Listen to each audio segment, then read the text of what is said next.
Addiction. Do you have one? You might be surprised. The opposite of addiction is connection.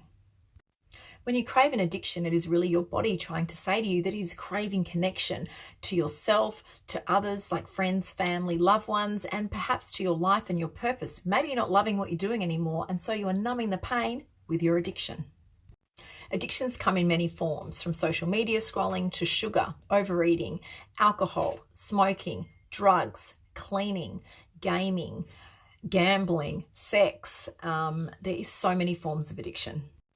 Next time you notice yourself in an addictive cycle, notice what you are missing out on in life and what are you replacing it with? What are you seeking? Ask yourself, am I trying to replace a connection that I'm missing in my life with this addictive thing? Addictions are a way of shutting off and numbing the external world, and often pain that stems back from trauma from childhood. Healing an addiction takes a lot of time, dedication, and commitment because you need to peel back all the layers of how it became to be an addiction in the first place.